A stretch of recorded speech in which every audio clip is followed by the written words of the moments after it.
everybody. Welcome to the Banyen Books podcast. My name is Ross McKeachie. Thank you so much for joining us. And today our honored guest is Dr. Apela Colorado, joining us from Hawaii.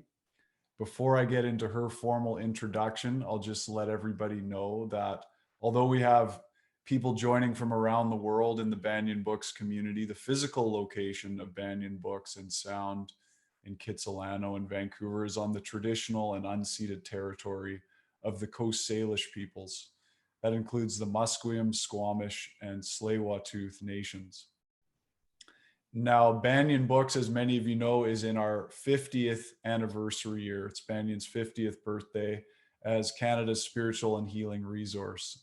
So it's a big marker. Please support independent bookstores. You can make your purchases at our website, banyen.com, banyen.com, or you can make your order by phone. You can find the phone number on the website, or you can go in person 7 days a week. And all of your purchases at Banyen Books help to support all these amazing free events and programs such as this one this evening. Okay, our guest this evening, Dr. Apela Colorado of Oneida-Gaul ancestry, is a traditional cultural practitioner and Indigenous scientist who has dedicated her life to bridging dialogue between Western thought and Indigenous worldview. As a Ford Fellow, Dr. Colorado studied for her doctorate at both Harvard and Brandeis Universities, receiving her Ph.D. from Brandeis in social policy. In 1989, she founded the Worldwide Indigenous Science Network in order to foster the revitalization, growth, and worldwide exchange of traditional knowledge and to safeguard the lives and work of the world's endangered traditional practitioners. In 1997, Dr. Colorado was one of 12 women chosen from 52 countries by the State of the World Forum to be honored for her role as a woman leader. She created the first doctoral program in traditional knowledge at the California Institute of Integral Studies. For 20 years, she directed the Indigenous Mind program, which led students into ways of exploring their ancestral and earth-based holistic consciousness within a Western academic framework. She continues this work, offering workshops in the ancestral remembrance process. Her new book, released by Hay House in July 2021, is titled Woman Between the Worlds, A Call to Your Ancestral and Indigenous Wisdom, a really fantastic book. In this book, Apela Colorado shares her lifelong journey of connecting with the essence of Indigenous spirituality and culture.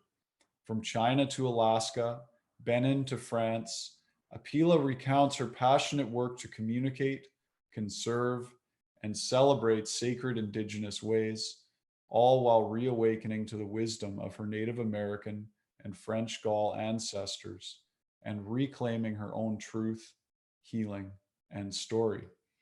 Her website is WISN.org. Banyen Books community, please join me in a warm welcome for Dr. Apela Colorado. Thank you so much for being here. Thank you, Ross. It's good to be here. And I'll invite you to do our opening prayer. Thank you. No, thank you.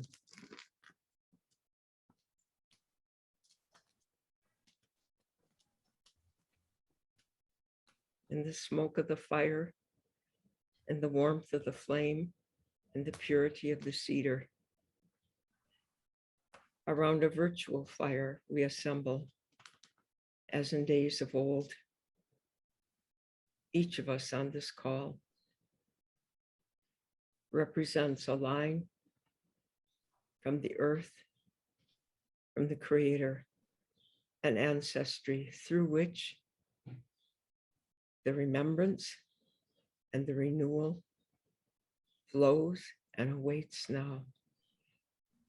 In our conversation, in our sharing with each other in this virtual format, may the words we speak be true from the heart mind, that when we leave this circle we come away enriched, renewed, and reconnected in that way that only you, ancestors, can help us to do and be, so that the humanity of this planet will heal and the planet itself can heal because of it.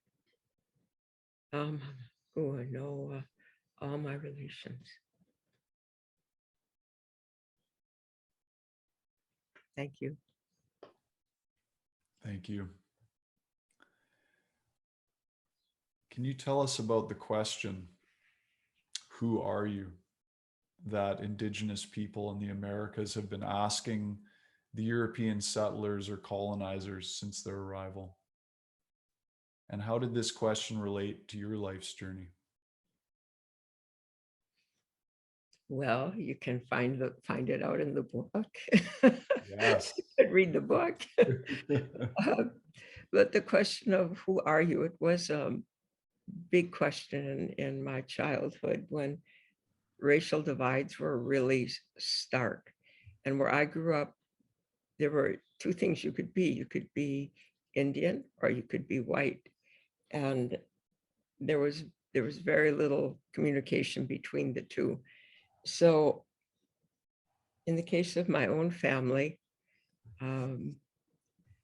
they decided that they were going to do their best to escape the poverty and the oppression of being American Indian, and did everything to assimilate. But I was always different. And my grandfather, who was a cultural person, he took me under his wing. He was, I say in the book, and it was actually the truth, I was his favorite grandchild. And that was true, not because he picked me, but because there was a love between us from the moment probably of my birth. And that love was not only between us, but what he transmitted to me and what I lived in the North Woods was the love of the forest, the love of the streams, the bear, the wolf, all of nature, and the stars overhead at night, the wind through the pine trees, lightning and thunderstorms on Birch Lake, all of that through his love and the way that he loved me brought me into this intense sense of community and of, I would say now, Indigenous mind or Indigenous consciousness.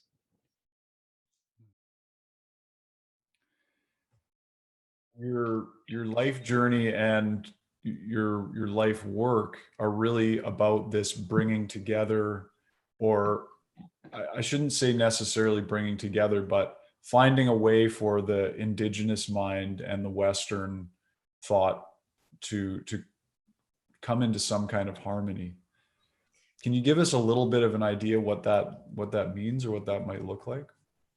Well, for me, the way it was is I saw there was a lot of drinking, and with the drinking came violence in my family as I was a child growing up.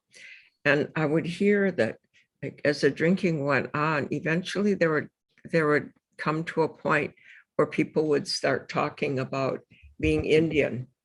And somehow I got the idea that that was the reason why people were drinking.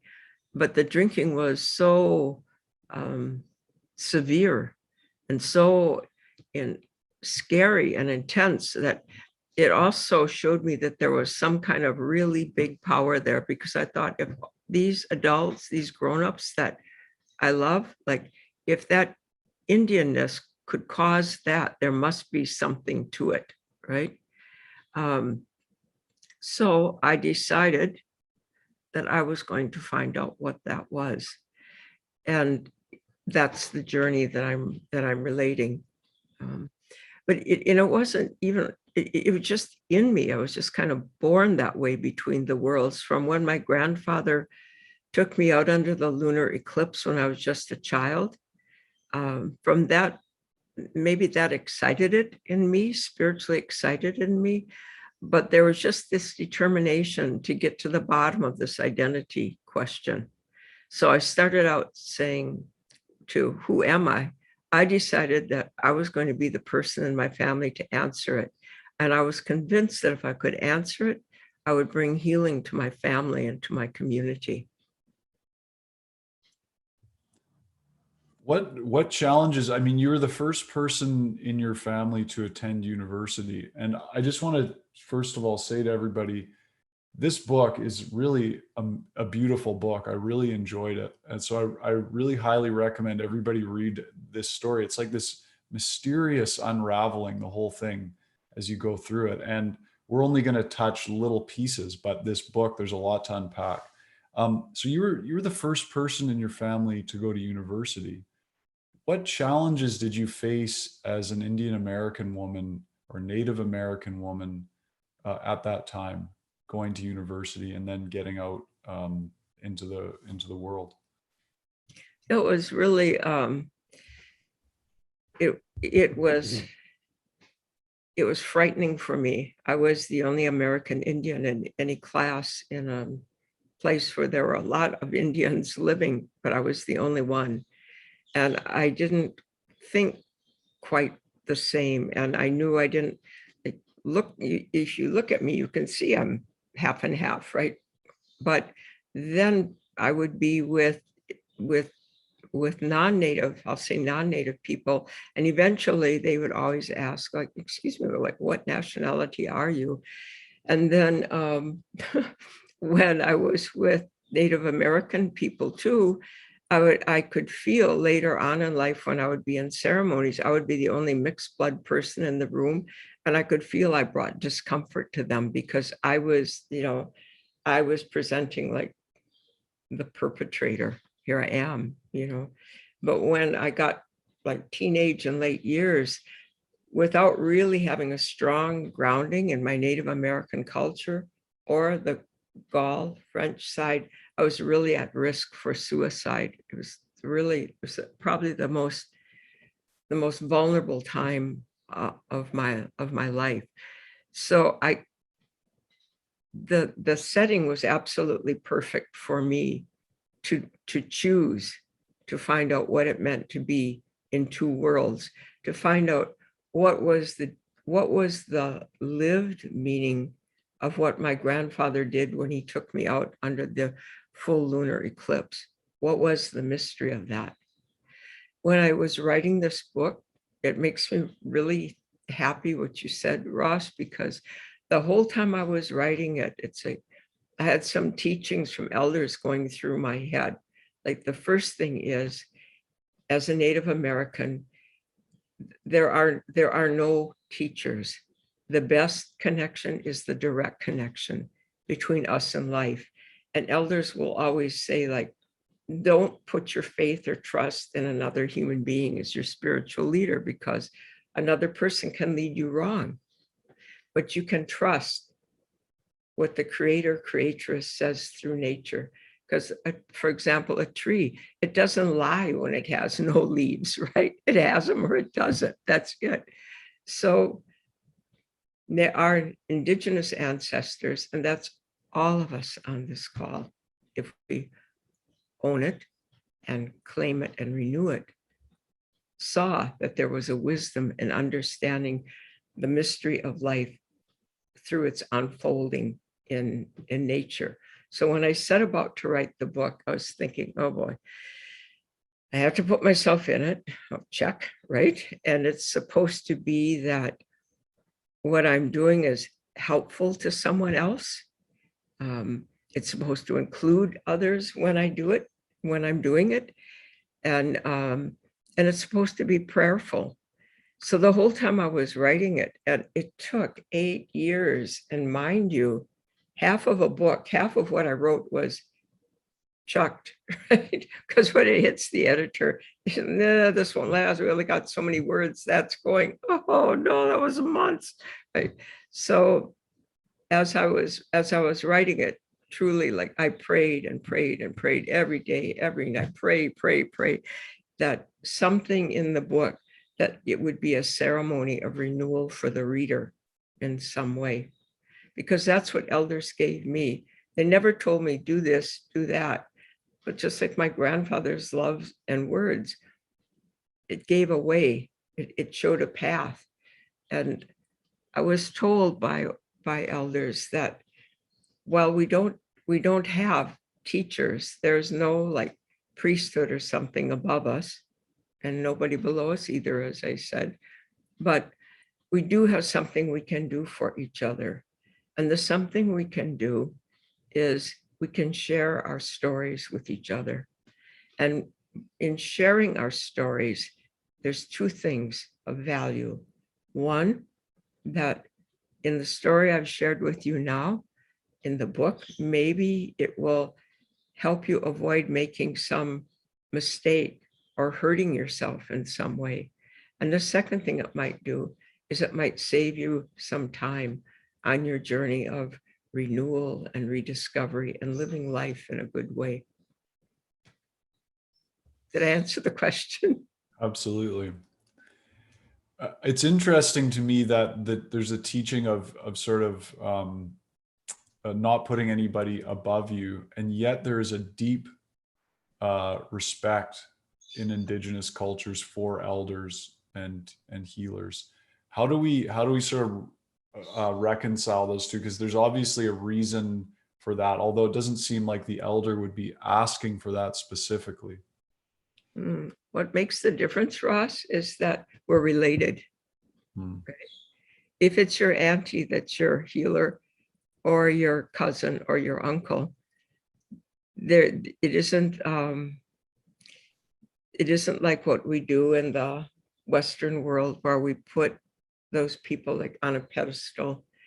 We're in the Western world, we're all separated from each other. That's the outcome of almost 2,000 years, well, really 600 years of science, analytical, rational science, but it started before then too. The separation between ourselves and nature.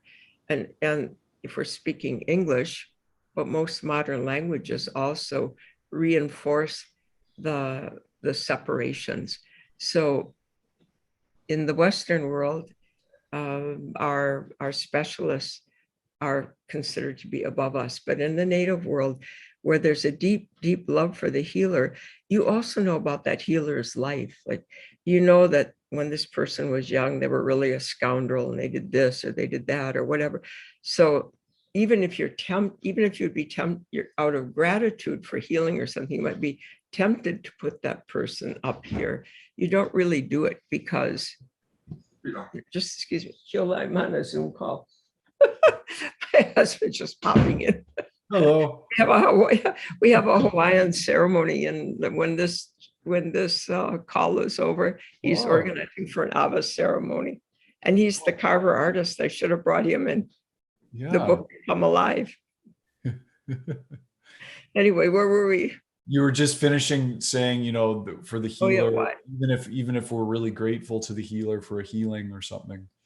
And you have so much love for the healers too. I mean, the love between my grandfather and I, it was really the way it has played out in my life. Like, I never would have imagined that I would have continued doing the practices of that love all my life. Starting in my 20s, I began to notice how impoverished our healers, our surviving healers and cultural practitioners often were. I mean, desperate conditions because communities couldn't support them or were being actively pressured to not support them through missionization and through residential school, boarding school, all those different ways that the Western mind and Western world was imposing separation, left the number of healers, cultural practitioners, greatly reduced. And I noticed that even as a child. And as I grew up, I wanted to help these people.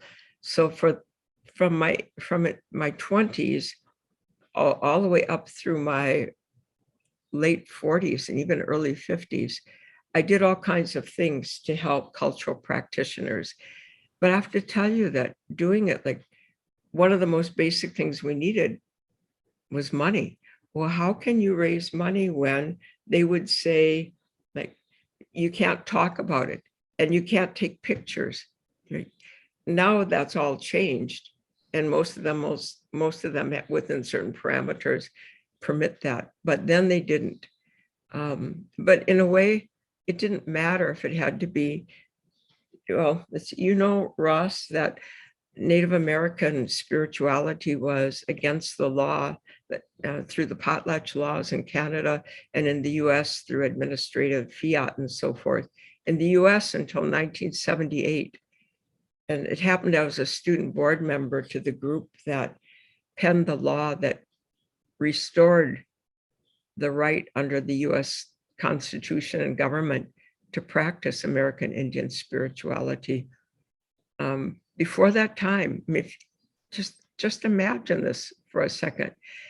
Before that time, the cedar that I burnt, we couldn't even do that. The Navajos weren't allowed to weave their rugs. I mean, that's how just crazy it was, right? And destructive. So when I saw that these healers that I had such love for were in deep trouble, I said, I'm going to do something about that. And the other thing about, I was doing something for myself too, because being with them steadied me, and it started to awaken in me to peel back the layers of pain, hurt, suppression, that intergenerational alcoholism, all the things that happened, sort of peel those layers back so I could come to the essence of my purpose here on earth and to answer that question, who am I? Yeah. Through your journey, you encounter so many different elders and healers, but you also saw around the world, like as you're talking about here in Canada and in the US, the suppression of traditional spirituality or indigenous spirituality and culture was prevalent everywhere in the world by the sort of Western or colonial mindset. Do you have any insight as to why this has been so widespread? Like, do you have it? It's such a big question, I know, but to me, it's shocking. It's a really easy question. It's an easy question. Because when people are disconnected from their land, when they're disconnected from their identity, you can disconnect them from the land. And for example, what happened in many parts of the world and then spread, the Abrahamic religions are awesome when it comes to helping other people and so forth, but they're religions that you can practice anywhere, right? And thank God there are religions you can practice if you're anywhere. But before that, the spiritual ways came from the land that your ancestors were on. And Ross, are you of Scottish descent? Yeah, mostly Scottish, a bit of Irish and English in there too, and Norwegian. So here's what happened to me in Scotland. And this was many years ago. I was like in my 40s. I was living in Alberta, teaching there. And I went to this meeting in Inverness in Scotland at a conference. And I had a time one day about where we could go out on the country, and I wanted to visit a sacred site I'd heard about called the Clavestones. And it's right by the big battlefield there where the sort of the last stand of the traditional Scots was, Culloden battlefield. And that was really a sad place to be near. And then I went to the Clavestones, and the Clavestones had like 3 sort of ancient beehive huts made out of stone. And 2 of them were fully caved in, and one was partly standing. And there was a fence around it. And I came to the fence and I made an offering, and I asked permission to enter the sacred land. And I explained, I said who I am, that I was Oneida-Gaul, Oneida. And then I said French because I didn't know about Gaul indigenous anything at the time. And so I was standing there praying like this with my smudge, just like I did. And I made an offering of tobacco. In my mind's eye, this huge spirit showed up over me. And I started to cry because the presence was so, the recognition and the presence was so emotionally moving. And I was weeping, and I said, what can I do for what you've just given me? And the Spirit answered in my mind, that I want to be remembered, and I want to be free. So I would say, like, to people of European descent, I use the example of Scotland because you're here, Ross, and I can see you. But all of our ancestors, and especially for European ancestry people, there has been a huge theft. Like, why on my French side didn't I know who I was indigenous wise? Why is it okay that people all over North America and US and Canada, if I say, what is your tribe, or who are you, like stumped for an answer, or maybe now people could say, well, I'm Celtic. But as I say in the book, for the truth to be real, it must be lived. And I want you to find it, because I found out we could find it at Oneida as a people, and I found it as a person of Gaul descent. And I say in the caves, like, I actually go to the south of France and found indigenous people there. There's not much of the indigenosity left, but they know who they are. They have their old language. They have some sacred sites. So it's still happening.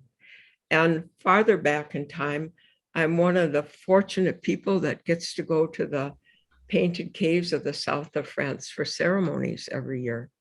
So that identity, it's there. The ancestors are there. They're just waiting for us to ask them to help.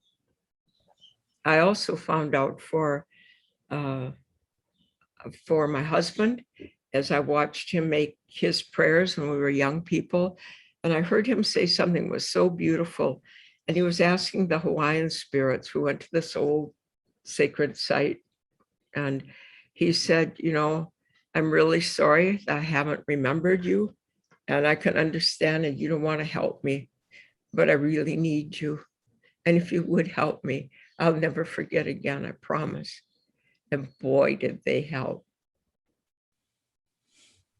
Wow. Yeah.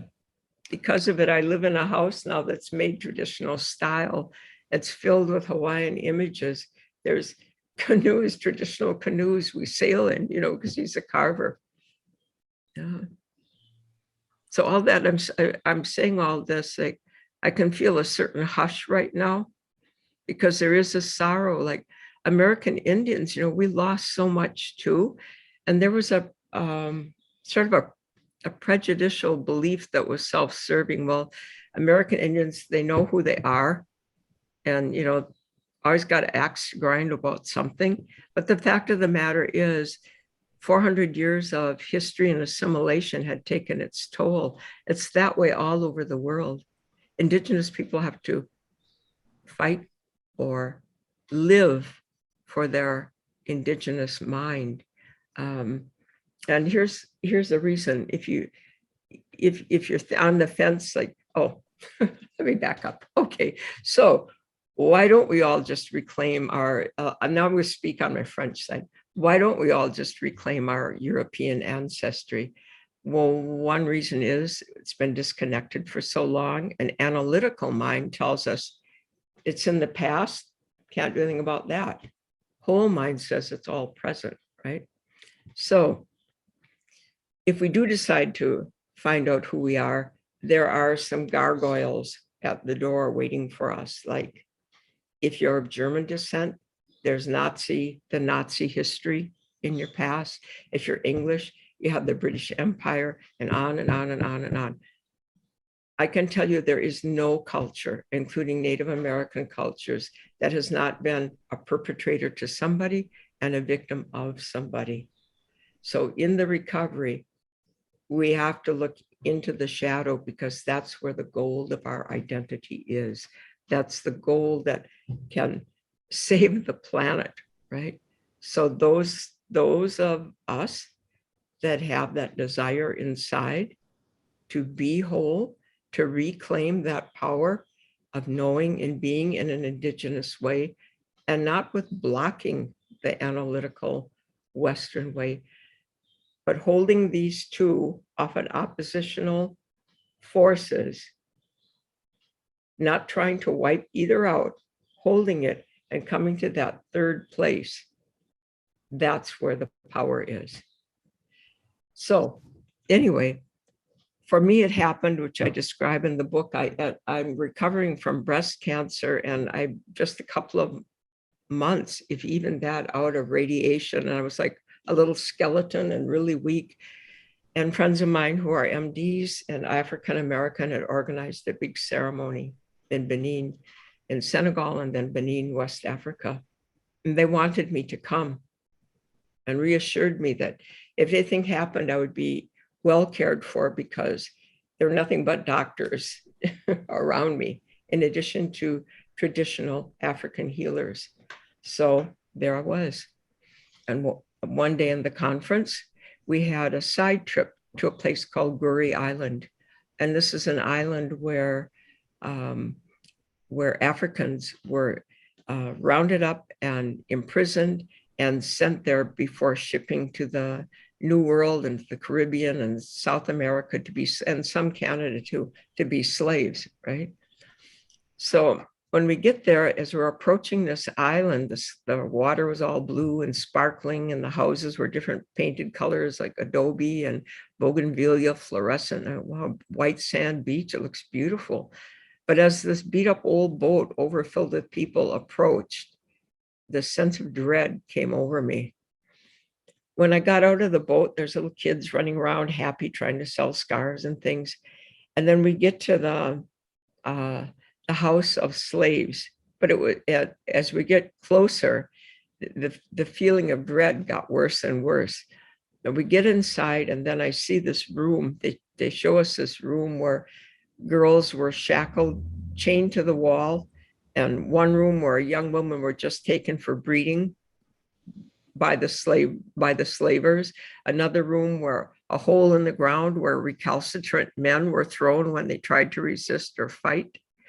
And then they took us up a tower, and the tower was the landing spot to get on the old time ships. And at the top of the tower, right where you'd step off to get on the boat, there was a window, which is called the door of no return. And people were given a choice. Either you become a slave or you jump out that window to the rocks and sharks below. When I was there doing this walkthrough, I was also taken to the upper floor, which is very, very nice. Love, appointed in a beautiful way, very comfortable life. And then I found out it was French people that did that. And bear in mind, I was near death at the time. When I heard that, I just recoiled in horror. As a Native American, I could fully understand the impact of what European invasion meant. And as a person of French descent, I also felt the horror of being like genealogically a participant in that. I fell against the wall because I was so weak. And as I touched the wall, it seemed like I could just hear the screams of agony and torture. And I came away from there, and I couldn't get out because I was just a mob of people. There was no way out of this. And they're all like African healers around me. So we kind of like pushed our way as a mob kind of to the exit, out and to the exit. And by this time, I was just like filled with tears and emotion. And the main healer who was surrounded were just like shoulder to shoulder like this. They called him Mami Wata. He looked over at me. He spoke no English, but shamans can do these things. He looked over at me and he sort of with a smile, "Hello, my sister." Ah, more the tears. If he could forgive me, I said, I can forgive me.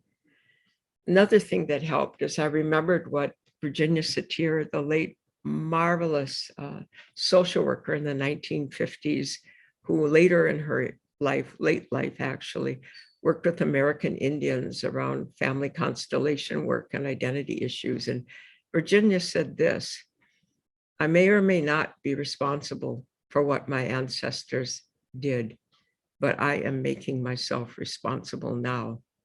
And this book, Woman Between the Worlds, is me making myself responsible now. And when you read it and listen to this call, think about it. You help me to be responsible and possibly help you to be responsible for your line too. But it isn't only sackcloth and ashes. It's also regaining our power, because the only way to it is through it. Amen. Amen. Wow. I mean, yeah, wow. Something beautiful in this book and in your life story is the interconnections that you discover between all of the indigenous peoples and cultures around the world. And I guess your entry point for that is through your research into the petroglyphs at the base of Copper Mountain in Alaska, and then the discovery of the petroglyphs on the beaches in Hawaii. Can you tell us a little bit about the significance of the petroglyphs, but also indigenous stories and how they interweave and bring us back to the understanding of our same origins? And oh boy, that's a lot. Let me see how I can do it in 5 minutes. A snippet. Well, if I may, just while you ponder that, I just want to let our live audience know, Apela will be taking your questions in about 10 minutes. We'll get to those. So I see there's some coming in already. Feel free to type them into the Q&A tab down at the bottom of your screen, and we'll read out some of those questions to Apela. Thank you. Okay, so well, what was your question again, Ross? The petroglyphs, I guess, for people to have a bit of an understanding of the connection of between the petroglyphs in Alaska and Hawaii, and then also the connection between indigenous story. Okay, so you guys, the thing is, he's saying Alaska, but the fact of the matter is these petroglyphs are off the BC coast. But technically, Alaska claims this land, right? Anyway, but it isn't only BC, it's also off the coast. It's northwest coast. And it happened that I got there through a vision. It was the first time in my life I had a vision, and then it came true in reality, and I knew it came, and I knew it when I was conscious in it when it happened. So I was working on my doctoral dissertation. I got stuck for a year and a half. What happened to me is I went home to Oneida for the ceremony. It was a Ph.D. ceremony, and a vision came. I saw this mountain. I saw these rocks.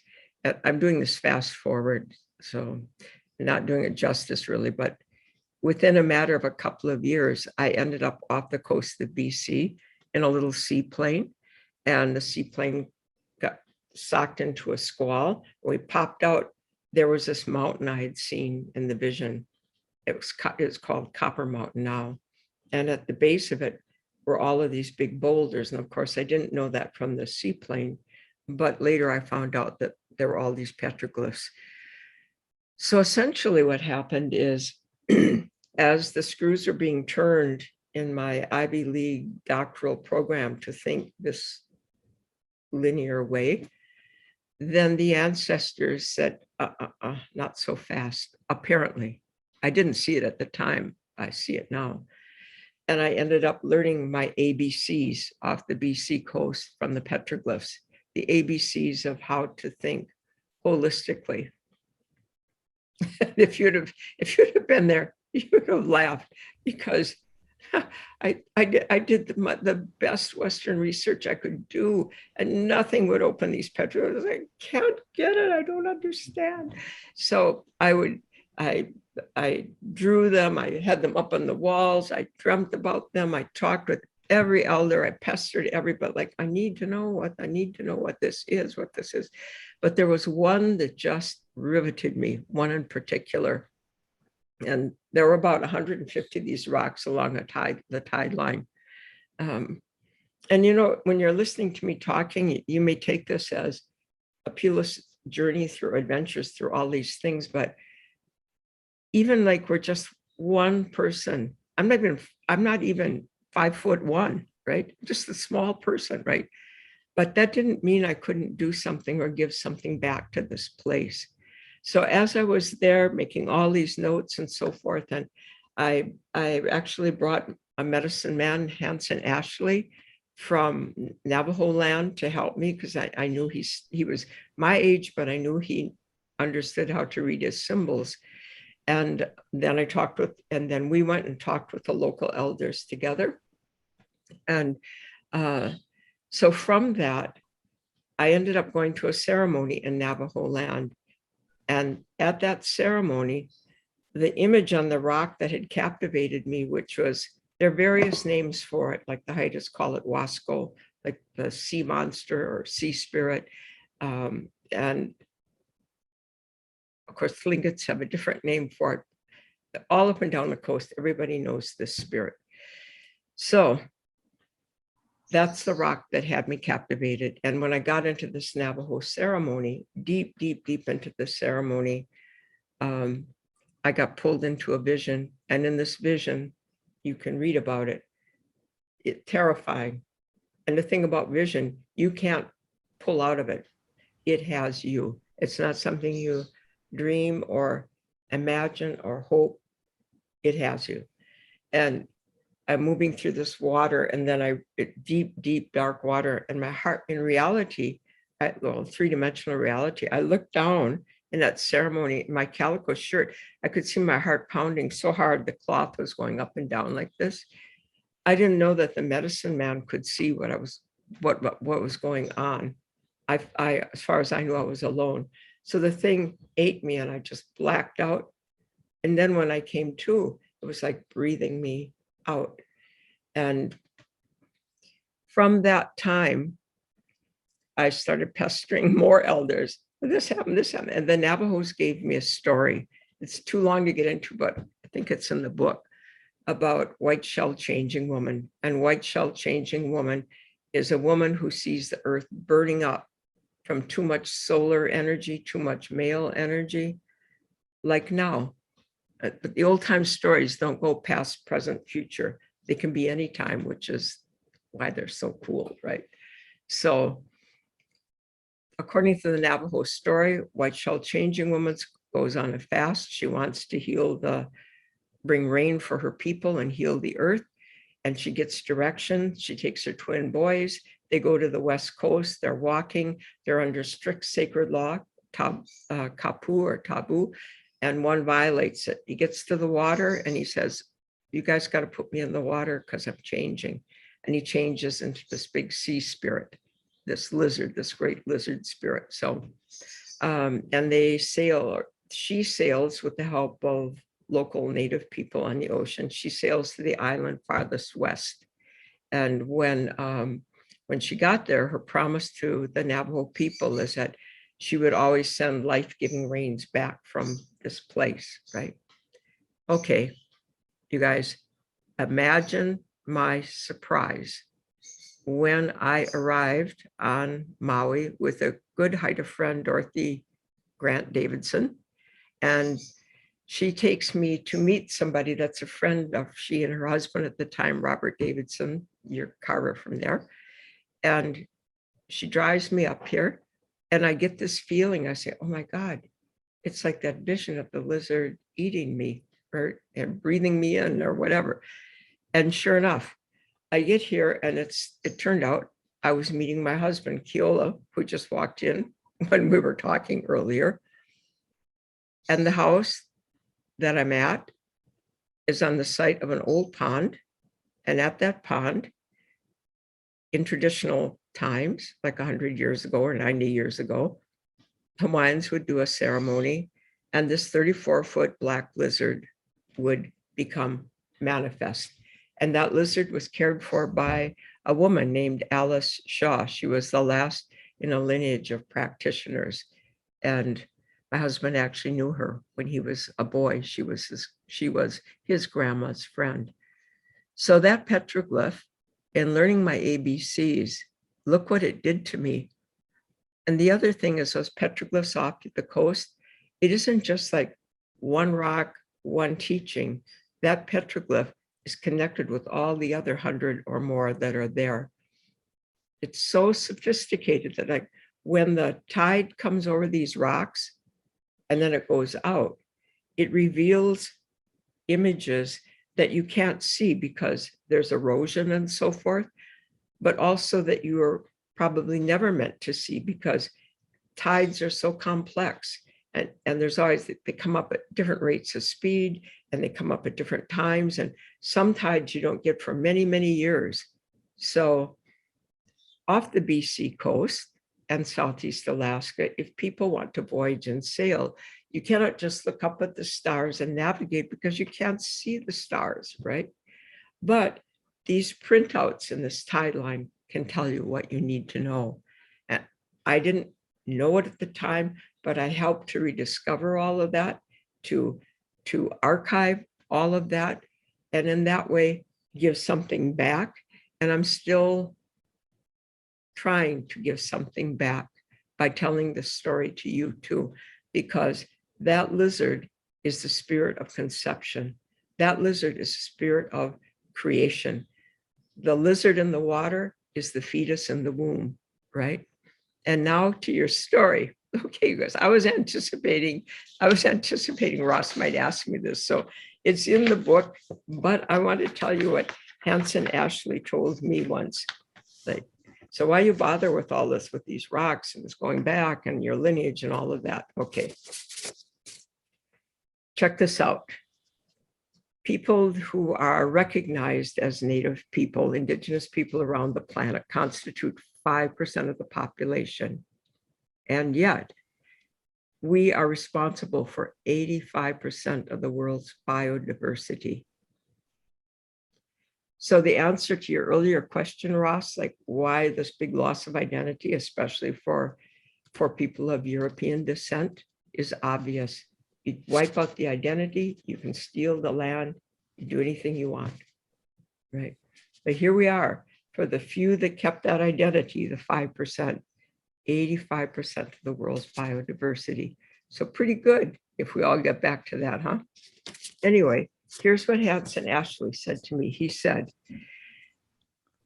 like I said, for my own family, so much loss, both of our identities. And he said, when you're out of balance, you need to go back to the creation story of your people. At that place of creation emergence, you put yourself in balance. And from that place of creation, tell your story in a new balanced way. And this is the Indigenous formula for renewal. And life always does renew when we remember who we are and give thanks by remembering. Yeah, one go. Thank you. Thank you. We have some questions from our live community here. Is it okay if we get to those? Sure. Okay. There's a question from Ilona who says, can you comment on working and walking with the ancestors when you don't live on your ancestral land anymore? I can, because I'm doing that in Hawaii. And sometimes, I mean, I have my story that connects me here. It absolutely blew my Western mind, and I think my Indigenous mind too, when I arrived here and found out that the petroglyph off the BC coast and the story, that story, and then the Navajo story connected like this to this story here. These stories, when you remember, even if you only have a bits and tiny pieces of fairy tales from your culture, hold on to it. It's a treasure and it's a clue. And sooner or later, you're going to find where the pieces start to fit with it, right? Even Mother Goose, when I was in West Africa, I think it's in the book too. Mm-hmm. I had an experience with something about a society having to do with swans, and that swan brought me into, yeah, see, there's a swan, there's a swan right here behind me, because that swan story brought me back. It was not just Mother Goose was all that was left, the whole corpus of knowledge about the swan and Cygnus, the constellation, and the black hole where the source of all movement in the universe emanates from, which is the gift of the creator and creatress to European tribal people, the gift of fire, right? And we need to take care of it again. So anyway, I'm walking that now because my story brought me here. My traditional stories and ceremony brought me here. And from being here, well, what am I doing here, right? What am I doing? And then it turned out that from this place, one of the places of creation and emergence, by being here, I was led to develop the world's only advanced degree program in Indigenous science.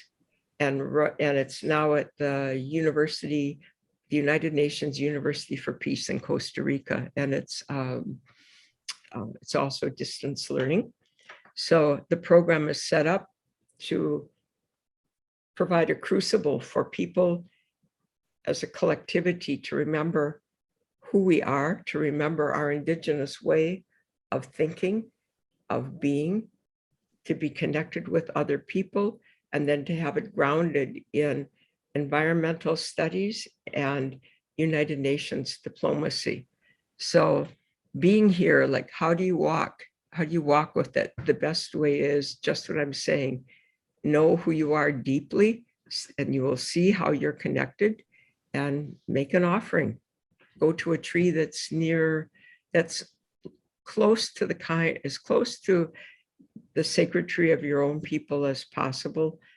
Make an offering and say what you want to do, that you want to be able to know how to walk this way, and ask for help.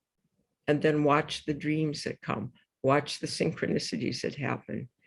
And also remember, if you haven't been in touch this way, apologize. And when you get the help, say thank you. So I was telling Ross before we started, I said, okay, we'll do an opening prayer here. But before we close, since I've called the ancestors, I need to have a moment to say thank you for helping us. So like that. Thank you.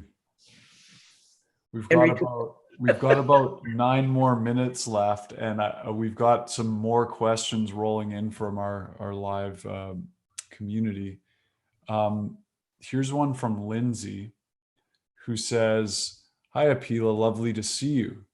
The world right now seems to be full of vast crowds of refugees who have nowhere to go, and few countries which will accept them.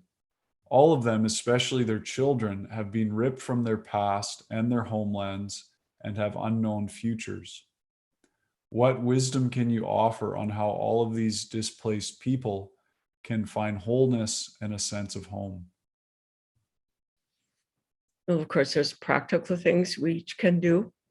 Lift a hand to help, give money, take blankets, take food, whatever you can do. There's that. But my life's calling is to say that the best way to help is those displaced people. That's all of us. I bet almost everybody on this call has been displaced from homelands, one way or the other. Claim that power back so it becomes the norm instead of the exception. And when we know who we are, then we see how we are related to everyone else. And we don't do horrific things like set masses of people homeless running about the earth with nowhere to go. Thank you. Thank you. There's a question about your programs of study from Kathleen. You just mentioned the school. Now you had told me it's the new forever home for your Indigenous Mind program, and with the UN school in Costa Rica. Yeah. Kathleen asks, what is the status of Apela accepting master's or Ph.D. candidates in her Indigenous Science and Peace Studies program? Has anyone studied Indigenous ways of death and dying to contribute to broad society? We were accepting students in the fall, but because of the pandemic, we said we're going to wait until January. So in January, we're admitting people for the master's. The PhD will be a bit later. We have to have a build of a year or two with the master's first. And we've done the PhD before at another university, so we can do it, but we need to come into it in a good, calm way, right? And then as far as studies of death, it's a synchronous question. Yes, I know a couple of people, a Maori friend, a cultural practitioner, has studied it, and other people here in Hawaii as well. And I myself am working with a number of sacred sites here connected to that pond that take you on the confrontation with death and a choice for going on to the invisible world or staying in this world. So yeah, I do. You can, I guess, people Is there could. a website they can go to?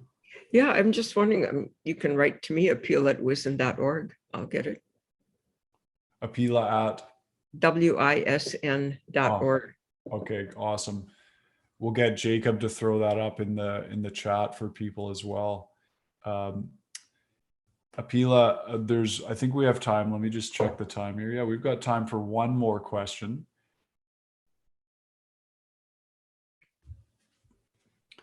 This is from Sylvia, who says, as a Canadian First Nations and Italian, how to create harmony within this divide?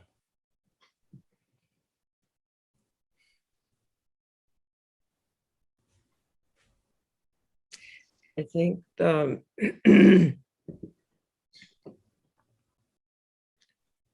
can't give an easy answer for that, except what I can say is there are some points of contradiction that can't be resolved.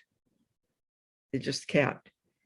And it's the teachings of that great lizard spirit is escape non-binary thinking and let the contradictions stand, even though they can't possibly both be true.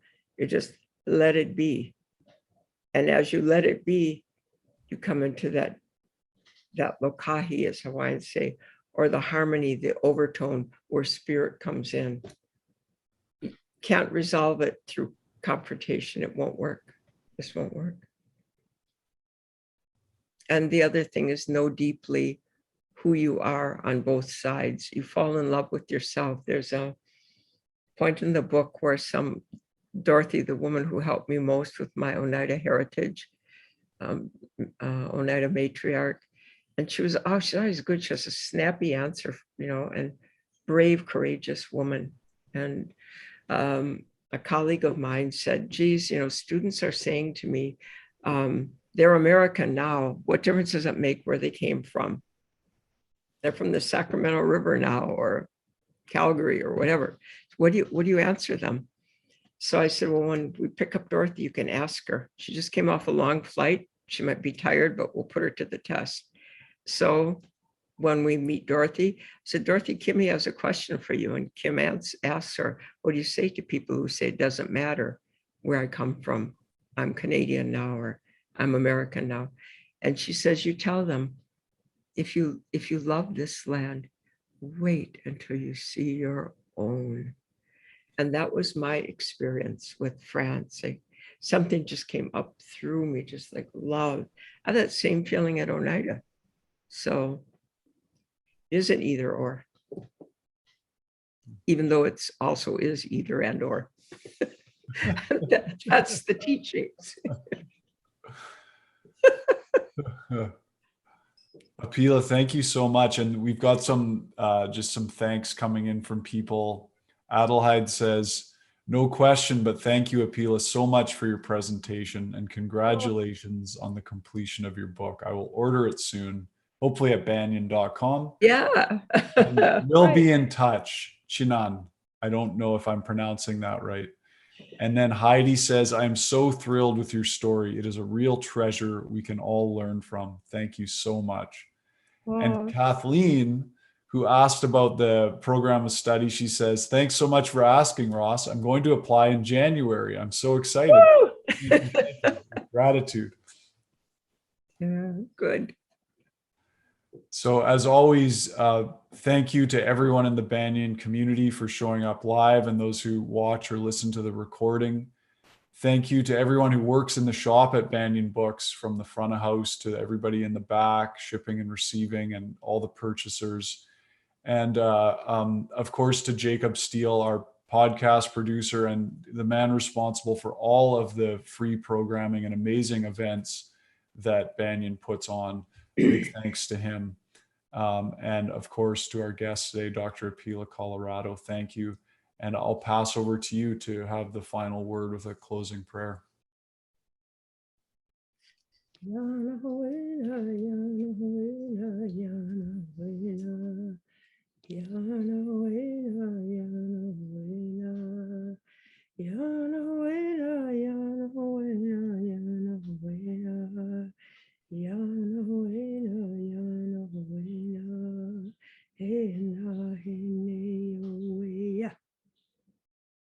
Thank you.